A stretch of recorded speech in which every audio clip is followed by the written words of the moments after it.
Tienes 23 años, el trabajo soñado, el novio amado y tu vida pinta para ser totalmente color de rosa. Te dan una noticia que esperabas con mucho entusiasmo y alegría de que vas a ser mamá. Pero después de 2 años hay un diagnóstico que lo cambia todo. El día de hoy, quédate a ver este episodio que va de maternidad, de sueños y de mucha resiliencia. Yo soy tu amiga Fabiola Bautista y esto es Se Buscan Sueños. Todos buscamos un espacio donde las heridas se convierten en alas y los tropiezos en impulso, donde hablar sin filtros y con el corazón en la mano es bien visto, donde no debe ser perfecto, simplemente ser real, en donde celebremos las historias que nacen en la adversidad y florecen por la esperanza, donde los que han caído, llorado, dudado, encuentren eco, pero sobre todo para los que siguen buscando su sueño con todo y miedo. Bienvenidos a Se Buscan Sueños, donde encontrarás un refugio para soñadores incansables, luchadores silenciosos y almas valientes. Hola, hola, ¿cómo están, comunidad de soñadores? Muchísimas gracias por continuar haciendo que esta comunidad crezca. El día de hoy, pues, estamos coincidiendo con este episodio en fechas que para nosotros son muy marcadas en el calendario, en este mes de mayo, y tienen que ver con la del motivo de la celebración del Día de las Madres y del Día del Maestro y las Maestras, también el 15 de mayo. Y pues nuestra invitada del día de hoy, nada más y nada menos que cumple con estas dos condiciones. Es para mí, pues, un gusto muy importante y sobre todo con una admiración y un reconocimiento tenerla aquí. Ella es licenciada en cirujana dentista por la UNAM, la máxima casa de estudios. También tiene un curso de especialización en terapéutica homeopática por el Instituto Politécnico Nacional. Además, estudió la maestría en antropología social por el CIESAS con un enfoque en antropología médica.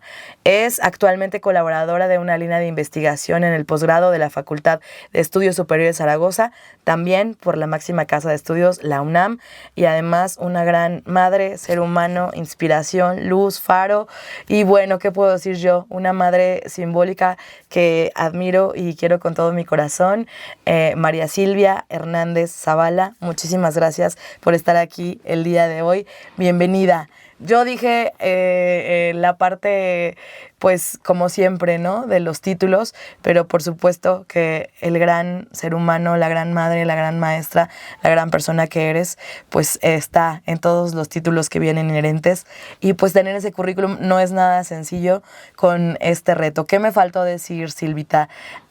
¿Quién es Silvia Hernández Zavala, además de todo esto? Pues muchas gracias para empezar por la invitación. Bienvenida, por gracias a ti. Participar de este proyecto que me parece que es muy valioso porque proyecta la vida, el esfuerzo, la disciplina, el sacrificio que se necesita para que todos estos avatares que uno enfrenta en la vida cotidiana con este marco de hechos uno lo pueda realizar. Gracias, bienvenida. Pienso que es muy complejo poder darle alcance a los objetivos de cada una de las cosas que tenemos que vivir cotidianamente, involucrando los retos del trabajo con los retos de la maternidad, en mi caso, de una maternidad eterna, ¿no?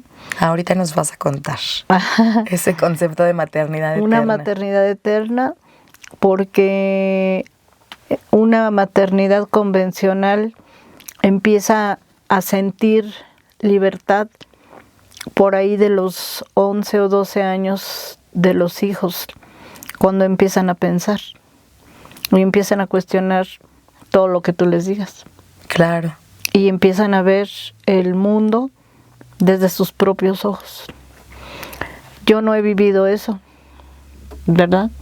Con la condición que tenemos con mi hijo Alberto Andrés, de ya casi 40 años, con sus padecimientos tan críticos que enfrentamos diariamente.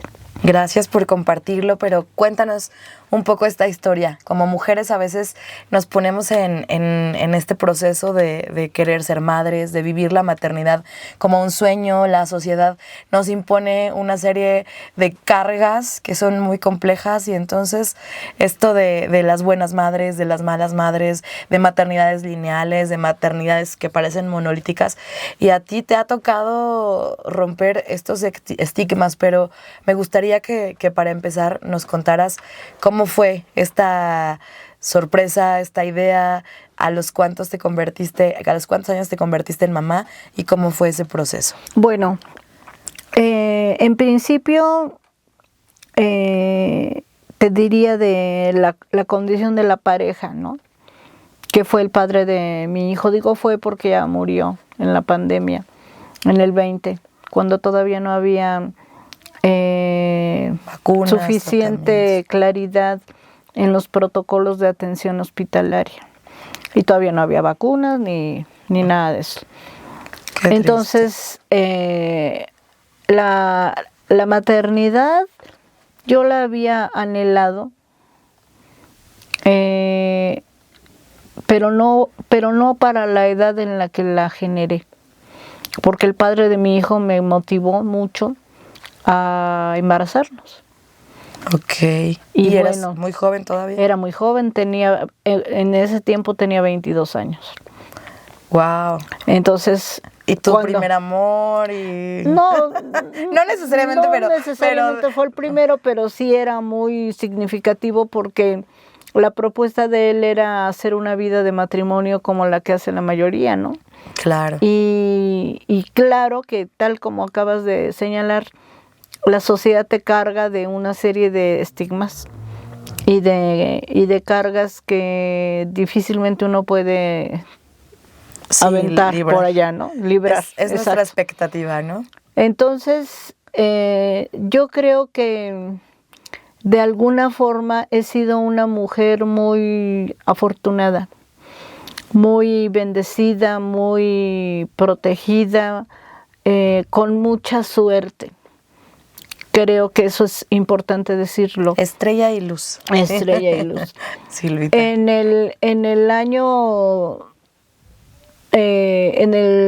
año que ya iba a cumplir mis 24 años, es que me entero que estoy embarazada.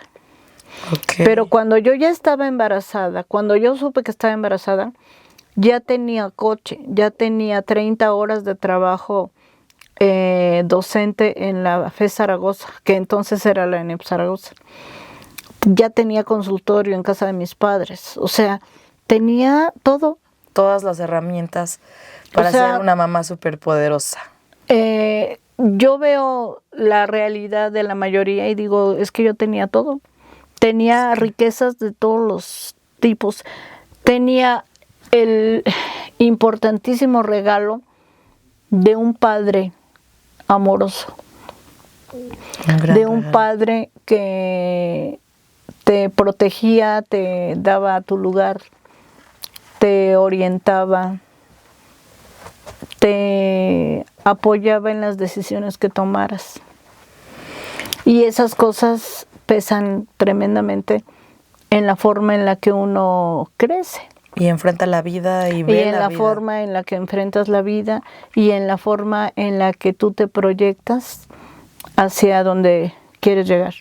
Sí. Entonces, mi embarazo, bueno, hubo ahí toda una serie de complicaciones con el padre de mi hijo hasta que yo me di cuenta que iba a tener que continuar con el embarazo yo sola.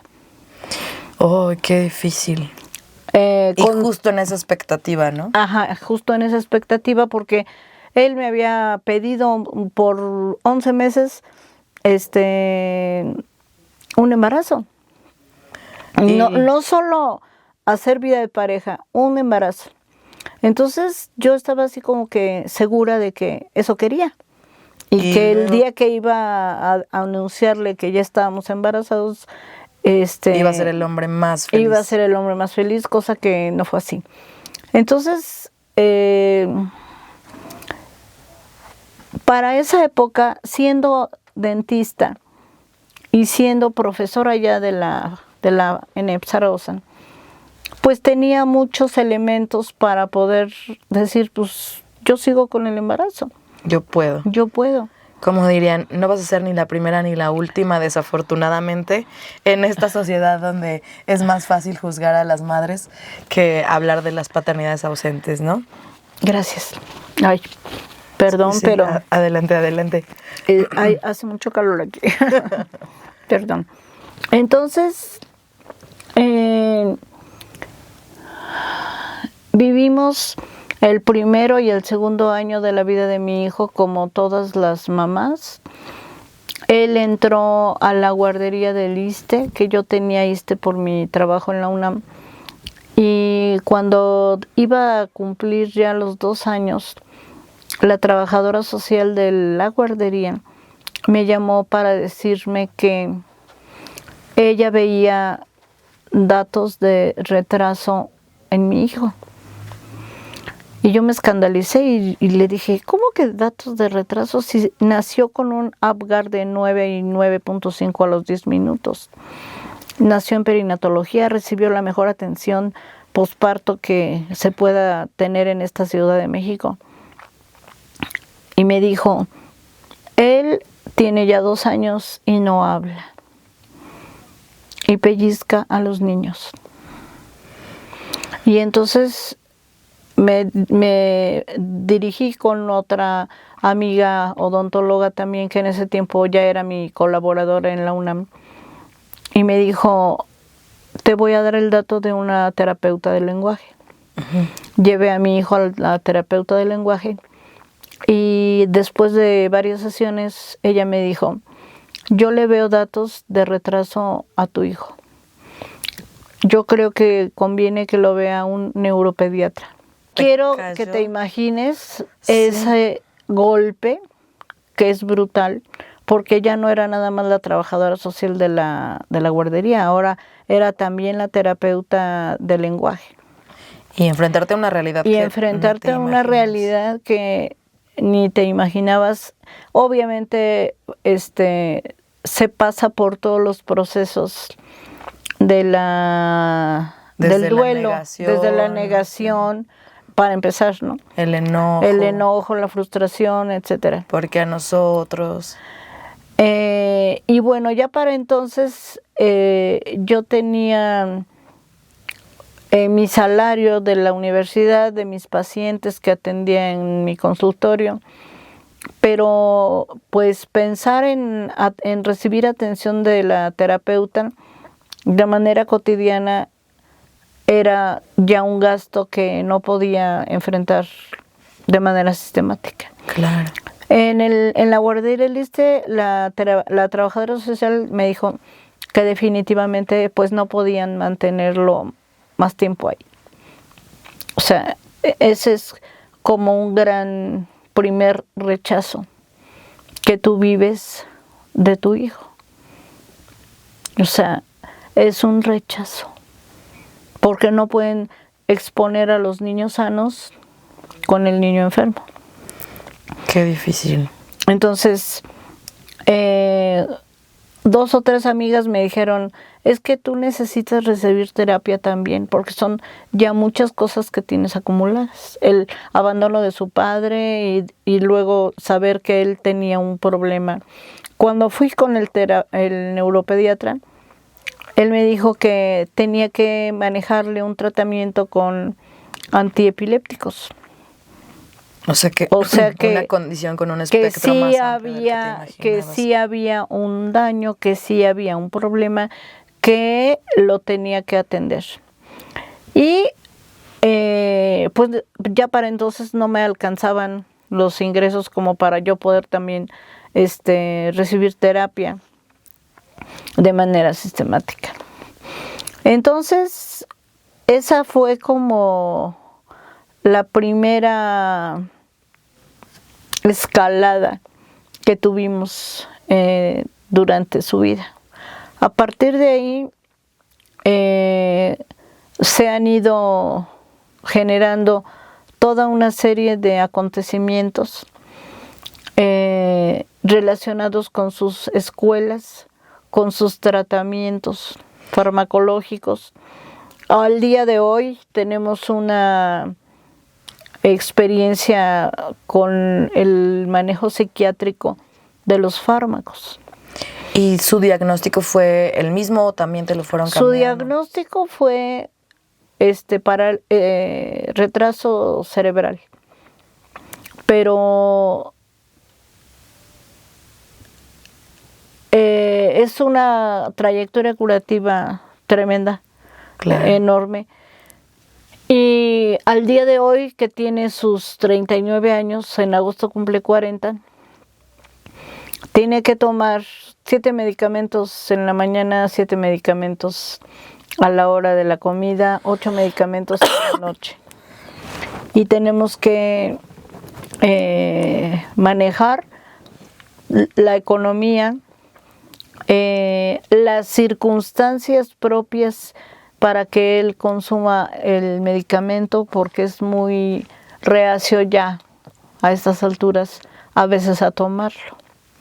Claro, dices, ya, ¿para qué me voy a tomar esto? Sí, Desde la rebeldía, los cambios. Él está en este momento como si tuviera 15 años. Como adolescente, reactivo, ya claro de que puede él manipular una serie de cosas, de que puede decidir otras, y que hay cosas que se conflictúan tremendamente en su vida, en sus emociones, en sus certezas, en la forma en la que él recibe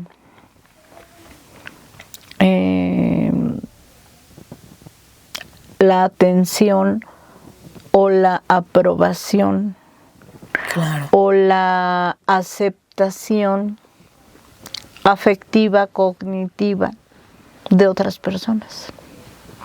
Todo un universo. Todo un universo de situaciones que hemos pasado por, una cantidad tremenda de avatares. Cuando cumplió 11 años y ya iba a cumplir 12, tuvimos un episodio tremendo, porque como todo joven empezó a tener movimientos hormonales. Claro. Y los movimientos hormonales con los padecimientos neurológicos hacen un Claro, choque sí, tremendo. Cortocircuito. Y en ese episodio que tuvimos, él se echó a correr en el parque de Cuemanco con su bicicleta. Yo iba a alquilar la mía y él no esperó a que yo la alquilara y se fue. Se echó a correr con la bicicleta. Después yo alquilé la mía y empecé a buscarlo. Estuvo perdido en el parque de Cuemanco como 1:30, 2 horas. Ay, no. Que fueron, Siento no esa te angustia. imaginas, Sí. porque todavía no teníamos la práctica de que usara el gafete. En ese momento no había celulares. En ese momento no había celulares todavía. Eso fue en 1998. Y por fin, en la búsqueda, encontré su bicicleta. Y dije, debe estar cerca de aquí, porque aquí dejó la bicicleta. Y llegué a un estanquillo, porque yo dije, va a tener sed y va a querer sacar refresco o agua de donde sea. Era mayo, el 17 de mayo fue eso. Y cuando llegué lo encontré parado, hablando solo, metiendo taparroscas llenas de tierra a su pantalón. Y cuando yo lo vi hacer eso, intuí que el nivel de gravedad de su cuadro era por mucho más grave de lo que yo tenía imaginado. Y había, en efecto, un estanquillo de venta de bebidas y de dulces y cosas. Y se acercó la señora y me dijo, ¿usted es su mamá? Le digo, sí, pero ya lo encontré, es que se me perdió y ya le conté que se había ido a correr y todo. Se adelantó con la visita y todo. Y me dijo, está malito el niño, ¿verdad? Y le dije, sí. Y me dijo, llévelo al hospital, señora, porque a fuerza quería tomarse una botella de las que yo tenía ahí y eso tiene cloro. Y se tomó el cloro. Y yo dije, no puede ser. Y me dijo, sí, yo no alcancé a quitárselo, pero es que él entró y no me lo pidió, él se lo tomó. O sea, parecía una botella de agua normal, pero tenía cloro. Pero era cloro. Cuando yo lo vi hacer eso, haz de cuenta que mi intuición me dijo que estábamos ya en el borderline de otra cosa. Ay. De algo mucho más grave de lo que teníamos hasta ese momento. Entonces, por supuesto que yo recuerdo mucho que no me desmayé, me desvanecí, caí hincada de la desesperación silente del impacto. Claro, la angustia, todo. La angustia, todo junto. Y me lo llevé al ISSSTE de Zaragoza, que es el hospital que nos corresponde. Y cuando llegamos, él ya estaba en otro cuadro. Estaba agresivo, estaba diciendo groserías, estaba diciéndome maldita. Y yo decía, ¿cómo no? Y llegué a urgencias y al médico de guardia le dije, es que tomó cloro y vengo para que le puedan hacer un lavado de estómago o algo porque está así. Y me dijo, no, va a bajar la paidopsiquiatra ahorita y se va a quedar en observación. No le podemos hacer lavado de estómago porque eso ya no se hace. Y vamos a pedirle que venga a valorarlo. Y se va a quedar usted aquí y él no puede irse. Entonces, ya para entonces yo estaba en el segundo cuatrimestre de la maestría. En la parte casi ya final para poderte ir a trabajo de campo. Tener tu tesis, claro. Empezar el viaje a los lugares donde yo iba a hacer mi trabajo de campo para hacer la maestría. Y me pidieron que me quedara entonces, me tuve que quedar. Lo amarraron a la camilla, lo tuvimos así en lo que le inyectaron haloperidol intravenoso.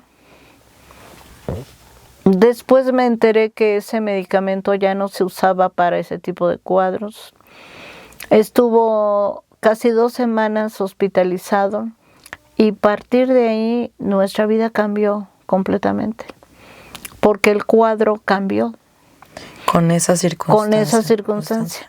Pues este proceso de estigmatización tan fuerte que tenemos que vivir todas las personas que vivimos en países con la estructura española de base, donde si tu paciente tiene un antecedente psiquiátrico, entonces es demoníaco. Sí, entonces claro. Es de aléjate, de qué miedo, de qué horror, qué barbaridad, ¿cómo?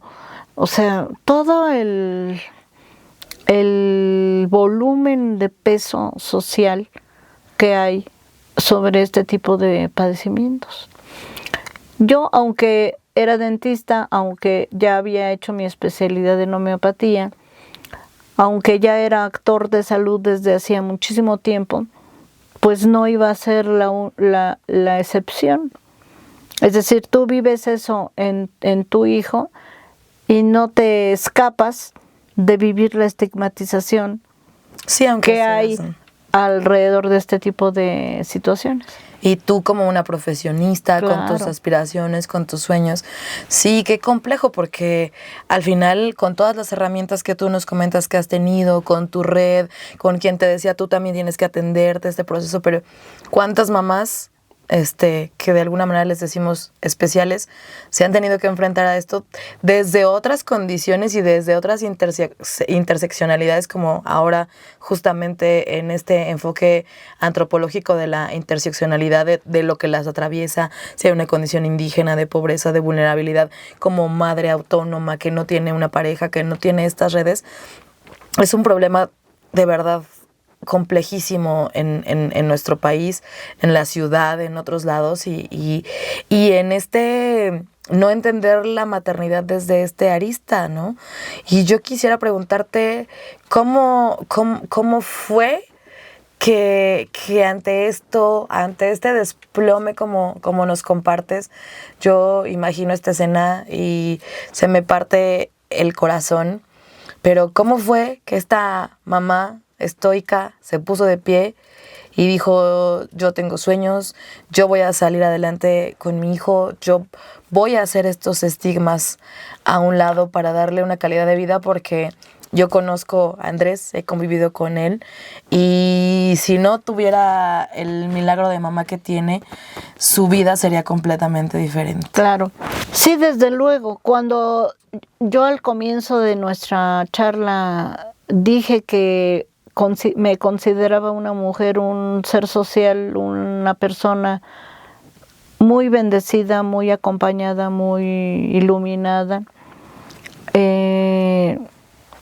pienso en la gran cantidad de mujeres que no han tenido mi suerte, ni la mitad, ni la tercera parte de lo que yo tenía o de lo que he tenido. Esas experiencias a partir de ese evento, por supuesto que crearon en mí un gran efecto. Evidentemente no he logrado salir sola con todo esto. Es fundamental que yo comparta aquí que desde antes de que él naciera, yo pertenezco a un grupo de desenvolvimiento espiritual. Que antes de tener terapia, tuve esos apoyos. Y los sigo teniendo porque sigo perteneciendo a mi grupo. CAF se llama mi grupo. CAF México. Es un grupo que existe en varios países del mundo, no nada más en México. En América Latina es muy importante su presencia, en Estados Unidos, Canadá, España, Israel, Francia, Togo, un país de África. Y los acompañamientos de mis compañeros, de mis directores espirituales en su momento, fueron valiosísimos para mí, para no caer. Pero soy humana. Claro. Y esos anhelos que yo tuvieron distintos momentos de flaqueza, porque el peso es tremendo. Y evidentemente ahora te puedo decir que soy sobreviviente de muchos procesos terapéuticos ya, de muchas etapas de depresión canijísima, de tratamientos con antidepresivos, de respaldo de nuestra psiquiatra de cabecera, que es la doctora Pilar López Salgado, una excelente psiquiatra que nos ha apoyado, que nos ha acompañado, que me ha dicho cosas fuertes como: es que el caso de tu hijo está muy canijo, ya no le podemos dar nada más. de lo que ya tiene. Ya no le podemos dar nada más. Y si te dicen eso y se levanta a las 4 de la mañana a revolver la ropa, a querer hacer licuado de leche con chocolate a las 4 de la mañana. Sí, y tú dices, esa pregunta que todo el mundo se podría hacer de ¿por qué me tocó a mí? Pues yo digo, si voy a los análisis de las propuestas filosóficas, de las vidas anteriores, sí. Digo, ya sé que yo lo pedí, que yo pedí ser mamá de este tipo de mamá, que pedí que viniera esta experiencia en mi vida y la tengo que resolver en esta porque yo no vuelvo. No vuelvo a hacerlo. En esta ya no, que quede. Aquí que quede solucionado. Oye, entonces, a lo mejor fue al revés también. Andrés te escogió a ti, dicen eso, ¿no? Yo recuerdo mucho un libro que en algún momento me compartiste, soñé que era normal. Y que justo habla de toda esta parte espiritual y de que personajes como Andrés, porque Andrés es un personaje, porque en sus momentos te enseña de los Beatles y le gusta la música y tiene una manera tan espectacular de hacerse entender, que este libro decía, y yo con los momentos que he compartido con Andrés, decía que se acordaban desde que estaban antes del vientre de sus madres y que ellos así como viajando, como tipo de la película de Soul, ¿la has visto? La de Disney. Bueno, así, viajando en las lecciones de vida de las almas, y entonces dicen, voy a llegar ahí, y eligen por qué quieren estar con esa mamá, y bueno, desde ahí empiezan a tener experiencias extrasensoriales desde la panza y acordarse de cosas.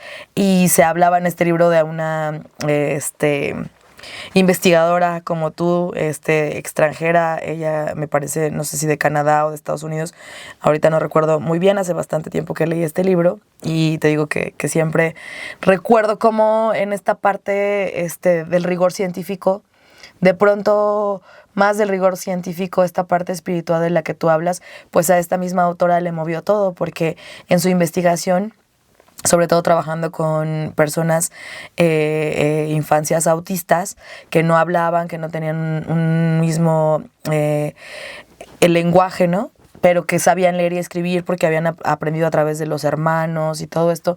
Le contaban experiencias y le decían lo que pasaban sus amigos que estaban a kilómetros de distancia, y que ellos se comunicaban de alguna manera telepáticamente. Y que toda esta espiritualidad que ahora tú comentas, pues también es una elección, ¿no? Decimos por ahí a veces con romanticismo, ¿no? Nos eligieron como madres, ¿por qué a mí? Y yo te veo, no solo atenta de Andrés, sino haciendo un trabajo justamente en tus investigaciones de campo, llevando ese levantarte, ese proceso de resiliencia, ese proceso de salir después de la ola toda revolcada y pararte e intentar ir a estas comunidades a transformar lo que se vive también ahí. Desde luego que mis 40 años de trabajo en la UNAM han sido un regalo, una bendición infinita. He tenido una jefe desde los últimos 35 años que ha sido maravillosa conmigo porque ha sido muy sensible al caso que tengo. No, claro, entender, justo es lo que te iba a platicar, que llegues desvelada, que te levantes a las 4 de la mañana. Ella ha sido mi jefe en los últimos 35 años, pero todos los días de mis 41 años ya en la UNAM, yo he decidido mi horario. Porque por fortuna, y lo digo con mucho respeto a los grupos, no he tenido que dar clase frente a grupo. a los alumnos de pregrado. Yo trabajo en un posgrado, entonces en un posgrado que se imparte en línea. Okay. Entonces he tenido la fortuna, la bendición infinita de tenerla a ella como jefe, que me ha acompañado, que me ha comprendido todos estos años con ese funcionamiento. Y por supuesto que cuando yo cierro la puerta de la casa de Miguel, su actual cuidador, y digo, nos vemos en la tarde, logro ya a mis 63 años y a los casi 40 de él, perdón que lo diga así, pero así lo tengo que hacer para poder vivir yo, vivir mi vida, vivir mis anhelos, vivir mis sueños, vivir lo que yo quiero lograr para mí y para él.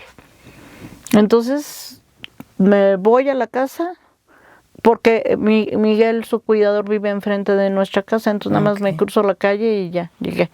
Y me cruzo otra vez la calle y ya me meto a bañar, me voy a mi oficina y digo, a ver, hoy, ¿qué me toca hacer? ¿Qué necesito?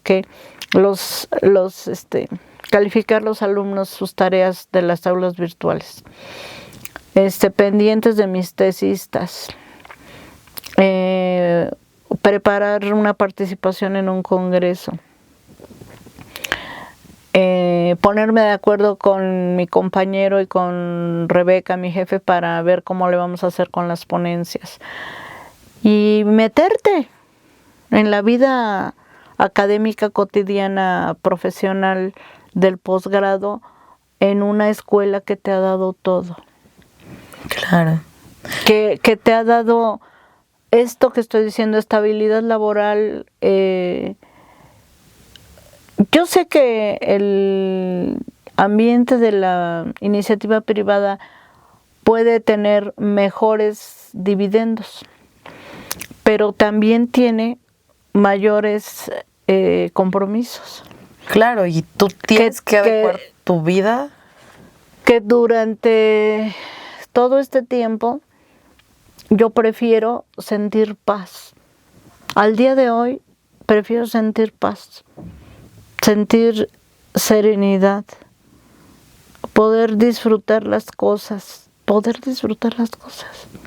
Oye, eso es algo que te iba a decir, si todavía nos toca, y digo yo, pues materno hace 6 años, pero en verdad todavía me cacho en mis 5 minutos, y por ahí hay un comediante que me encanta de Monterrey que sube sus reels y nos recuerda estos procesos de la maternidad, en donde te tomas 5 minutos para comerte unos chetos sin que nadie te pida y puedas disfrutar tus chetos y tu coquita en 5 minutos de cierta paz, ¿no? O sea, y hay quien piensa que no, y yo, como tú bien lo dices, tú dices, eso se termina a los 15, a los 16, no sé, a los 17 ya puedo yo generar cosas, pero en este caso estoy segura, tú te echas un chocolate a la boca y Andrés te lo quiere sacar. O no me deja que llegue a mi boca, si se lo come él, ¿no? Sí. Estas renuncias. Quiero decirte 2 cosas importantes que me parece que corresponde a este caleidoscopio de sentires y de datos que hemos estado manifestando aquí en tu espacio. Yo soy sobreviviente de 3 accidentes cerebrovasculares de hospital. Wow. En el segundo entré inconsciente. Yo no recuerdo nada de lo que pasó. Y cuando desperté, estaba en una cama de hospital, en una habitación yo sola, y me pasó como en las películas, ¿no? Que desperté y dije, my God, ¿lo estoy soñando? ¿Es de verdad? Y entró una enfermera y le dijo al doctor, ya despertó. Wow. Y yo dije, no, si es real. ¿Qué pasó? Y yo, con la bata de hospital, ¿Y tu cabeza y en Andrés? mi cabeza y Andrés, y empecé a recapitular.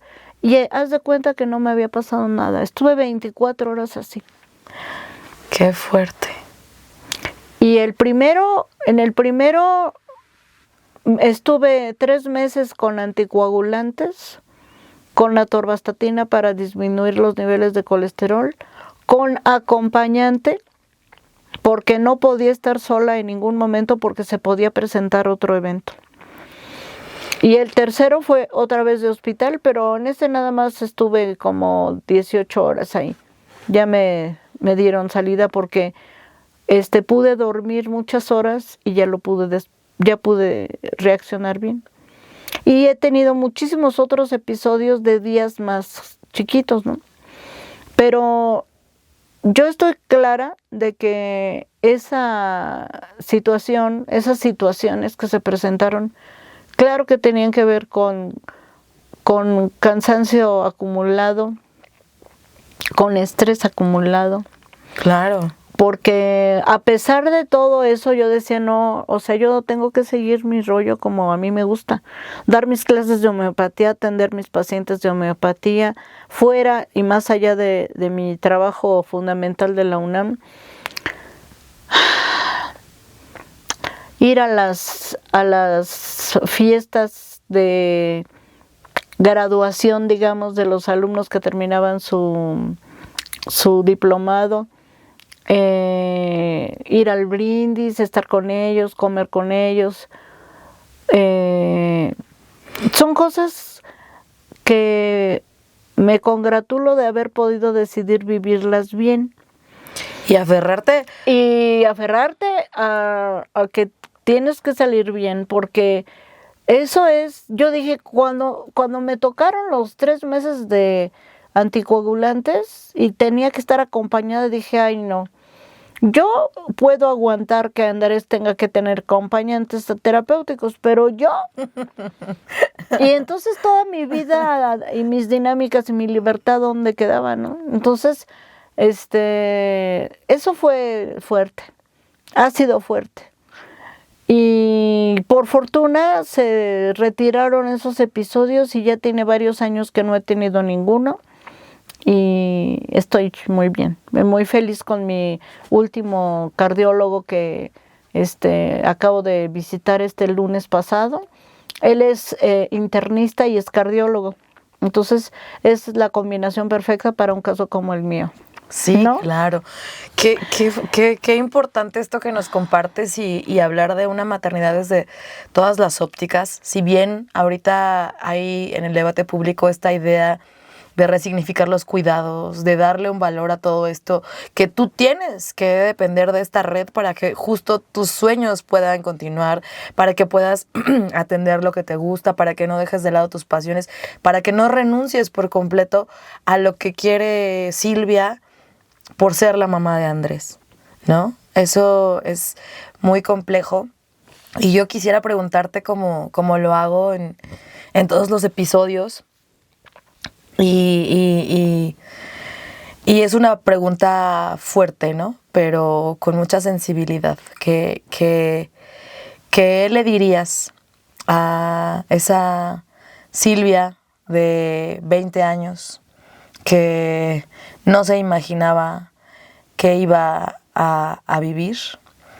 ¿Qué regresarías del tiempo atrás y le dirías respecto de sus sueños? ¿Qué le diría? Pues lo que sigo diciéndome diario, ¿no? Yo tengo todavía un sueño que no he hecho. Que ese a lo mejor lo hacemos conjuntas. Claro. ¿Te acuerdas de ese sueño? Que la vida no lo permita. Que la vida no lo permita. Que es poder generar un espacio de vínculo, de ofrecimiento, de apoyo a esas mujeres, como dije hace rato, que no han tenido la fortuna que yo tuve, o que he tenido, que sigo teniendo. Ese es un sueño que lo tengo que hacer ahora que me jubile de la UNAM. Ese es un sueño, porque la jubilación de la UNAM no me va a alcanzar para vivir como corresponde que vivamos, con la dignidad, con el respeto que merece una familia de nuestra condición, y generar un espacio de recursos, ¿no? Claro. O sea, poder ofrecer esto a otras mujeres, pero recibir un tipo de intercambio, ¿no? De ofrecerlo a buen costo, porque no lo hay. Desde el enfoque de la antropología médica. Claro. Que cuando yo estaba en Temoaya, en la zona donde hice mi trabajo de campo fue con mujeres otomís, monolingües, bilingües, que hablantes de otomí y de un español como segunda lengua, que te imaginarás, unas mujeres con escasos niveles de escolaridad, pues hablaban un español muy particular.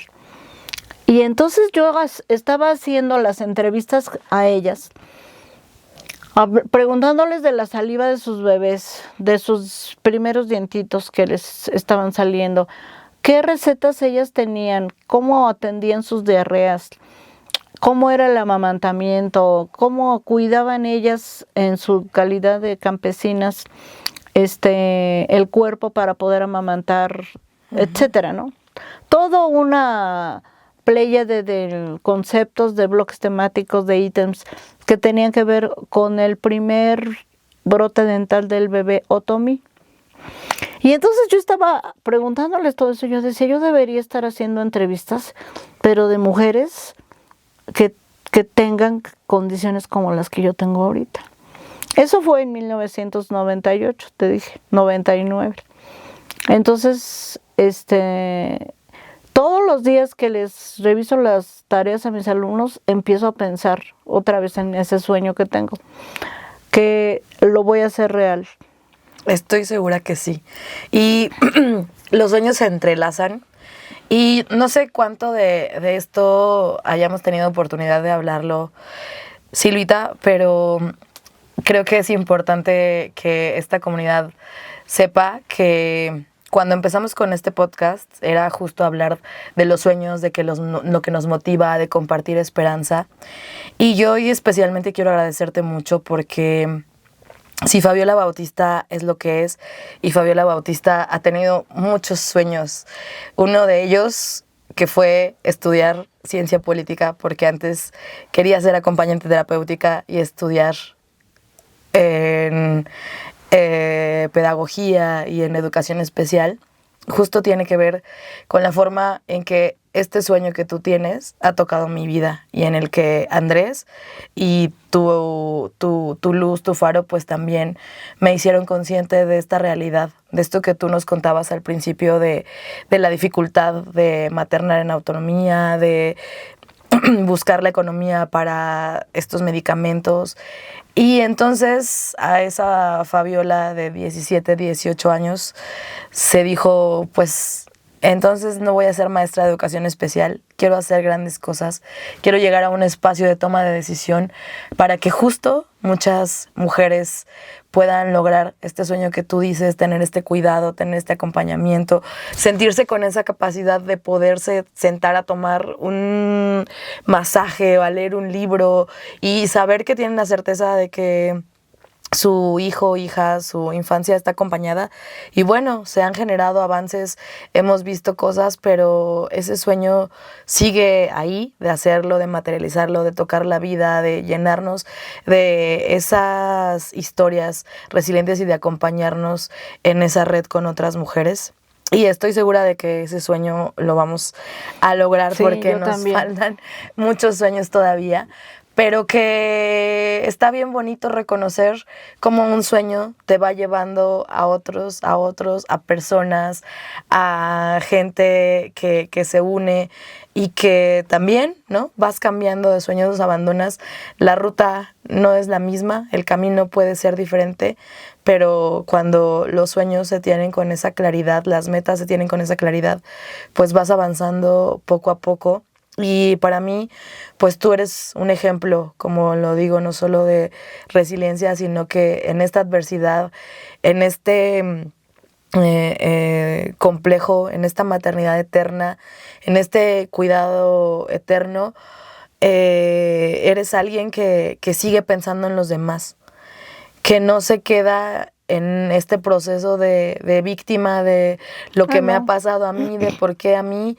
Y eso es un ejemplo súper poderoso. Yo lo agradezco en el alma, que tu vida, que tu maternidad, que tu acompañamiento, que tu cuidado haya tomado la mía. Te admiro y gracias por estar hoy, no solo como maestra de vida, sino como madre, con esta historia que a lo mejor por el espacio del podcast hemos tenido que acotar porque hay muchas historias y muchas anécdotas, pero mirar estas otras maternidades y entender muchas cosas a veces desde nuestro privilegio, aún en la adversidad, y mirar otras realidades en cómo la maternidad pues justo significa tantas cosas, ¿no? Entonces, muchas gracias. Quisiera preguntarte por último, ¿qué le dirías a estas madres, a estas mujeres que como tú el día de hoy tal vez estén enfrentando a un diagnóstico de algo que no se imaginaban, que no soñaban, que no saben qué rumbo va a tomar su maternidad? Sí, qué bueno que me lo preguntas porque esa es una cosa que es muy importante que la diga aquí. Como cirujano dentista que era en los primeros años de su padecimiento de mi hijo Andrés, estaba clavada en la onda de encontrar el diagnóstico exacto, ¿no? Entonces yo decía, si el neuropediatra dijo que tenía una disfunción cerebral mínima y el otro paidopsiquiatra dijo que tenía un retardo mental, no es lo mismo, ¿no? En mi forma biomédica de ver las cosas. Claro. En mi forma universitaria, en mi forma clínica. Hasta que cuando cumplió 15 años, ya después de que se tuvo que permanecer las consultas con el neuropediatra y el psiquiatra en el Hospital Juan N. Navarro, Hospital Psiquiátrico Infantil Juan N. Navarro. Quiero que te imagines que yo tuviera que llevar a mi hijo de 12 años un mes al neuropediatra y un mes al psiquiatra, para que le regularan los medicamentos y ver que ya estuviera más tranquilo, menos agresivo, menos irritable y no sé qué y no sé cuánto. Y entonces yo les decía, o yo les preguntaba, pero exactamente qué es lo que tiene. Y me decía, usted tiene que preocuparse porque los medicamentos mejoren el cuadro. Y entonces yo decía, es que estos no me entienden. Pero no, es que después aprendí que así es la cosa. Y entonces el asunto del diagnóstico tiene un alcance muy cuestionable. Lo que importa es que mejore el cuadro clínico, que mejore la forma en la que se manifiesta la enfermedad. Entonces, ¿qué les diría a las mujeres que no han tenido mi fortuna? Que tienen que estudiar. Porque si con estudios, con profesión, con un trabajo estable, en un lugar tan privilegiado como la UNAM, pasamos las de Caín, imagínate las que no tienen esa fortuna. Claro. Y entonces, ni modo, no acabaste la secundaria, tienes que entrarle. Tienes que hacer tu secundaria abierta, tienes que hacer tu prepa abierta, tienes que hacerte experta en el cuadro de tu hijo. Para que tú puedas darle al neuropediatra, al paidopsiquiatra, al neuropsicólogo, la orientación que necesita para que te ayude a que tú lo vivas bien. Y eso les diría. Porque si yo te digo que he perdido muchos años en depresiones. Y no me da pena decirlo porque es la realidad. Ujú. He perdido mucho tiempo deprimida. He perdido tiempo que tendría que haber sido más valioso con otra clase de cosas. Y buscar, obviamente, que tú te mantengas de manera más ecuánime, más empática con todo lo demás, ¿no? O sea, imagínate si yo te digo, Andrés se paró a las 4 de la mañana antier y hoy, y revolvió la casa otra vez, y yo diga, híjole, ¿y mi novio? ¿Qué le cuento? ¿No? O sea, sí sigo teniendo ganas de tener novio, el que tengo lo cuido, ¿qué hago? Claro. O sea, insisto, es como un caleidoscopio porque tienes que ir entrecruzando los acontecimientos, las cosas. El día que se levantó a las 4, que fue con Alejandra, yo estaba muerta de sueño y de cansancio, y cuando llegué a mi oficina y vi que casi no había ido nadie, dije, bueno, qué bueno que voy a estar aquí y voy a aprovechar. Pero no quiero saber ahorita de esto. Es un enfoque y eso tiene que ver con una postura de vida. Como bien dices tú, decides dónde enfocarte y en qué lado poner tu atención.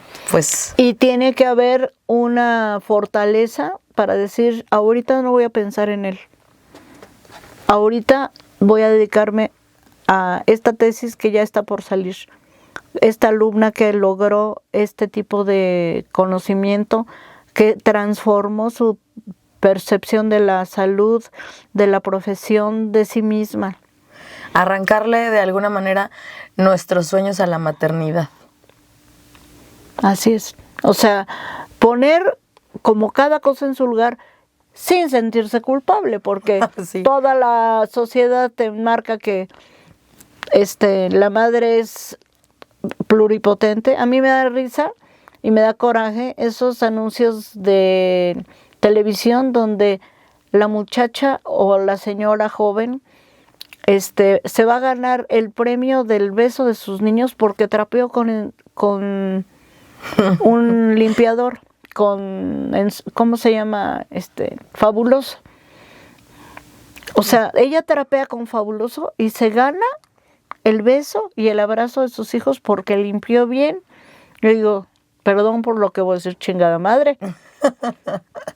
Sí, sí, sí.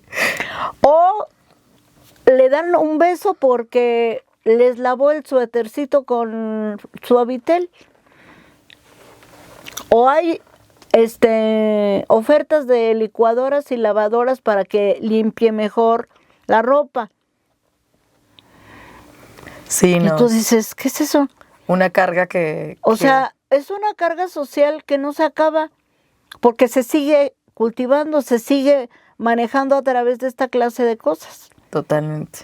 Y tú te imaginas que ese comercial lo ve gente de escasa escolaridad que no terminó la primaria y que piensa que de verdad es así y que una buena madre debe saber hacer cochinita pibil, sino No es una buena madre. no es una buena madre. Y sacrificar todos sus sueños, ¿no? O sea, Sí, ¿me totalmente, explico? O sea, totalmente. y en este caso, pues te tienes que hacer experta en los fármacos.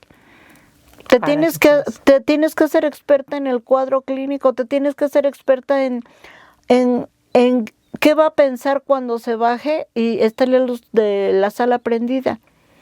¿Qué va a hacer si encuentra la llave de la regadera medio abierta?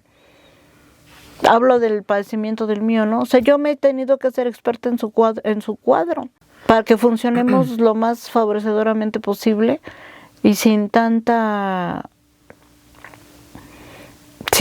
desvío, sin tanto retroceso incluso. ¿Me explico? Totalmente. Gracias porque al final el que tú nos hayas compartido todo esto pues es otra mirada y como te decía, abordar otras realidades no es del privilegio, sino de ver cómo has enfrentado, cómo has cuidado tus sueños y cómo vamos a acompañarte porque hay que seguir cumpliendo los que nos faltan, querida Silvita. Pues yo Claro te que preparé algo para ir cerrando este capítulo que justo tiene que ver con un mensaje para ti y para todas las mamás. Celebrar, admirar y atesorar la fuerza de quienes maternan y sostienen la vida, en medio de la crueldad, la violencia y el miedo. Quienes con su ternura nos siguen convenciendo de que abrazarnos en medio de la tempestad, arroparnos en la enfermedad, preparar la comida, sonreír a pesar del miedo y seguir ante las angustias y adversidades del día a día. A las madres que nos han dado sus sueños en cada sacrificio. A las abuelas que nos miran como sus sueños no cumplidos, con las nietas que hoy rompen las cadenas de la imposición y la abnegación, a las madres que como tú trabajan dobles, triples jornadas, que luchan, que buscan verdad y esperanza en un país, a las madres que son las meras jefas y hacen magia para llegar a la quincena, a todas ellas aunque no lo sepan, además de darnos la vida, la sostienen también en soledad, abandono e indiferencia. De quien un día dijo amarles y desde sus cuidados no reconocidos ni remunerados, nos dan la vida doblemente. A ellas, a todas ellas las que sonríen y lo intentan de a poco cada día y caminan, aunque también a ratos se sientan rotas e incompletas. A esas que son todo ejemplo de vida, amor y valentía. Muchas gracias. Muchas gracias, Fabi. Qué hermosura, muchas gracias. Pues muchas gracias a esta hermosa comunidad de soñadores.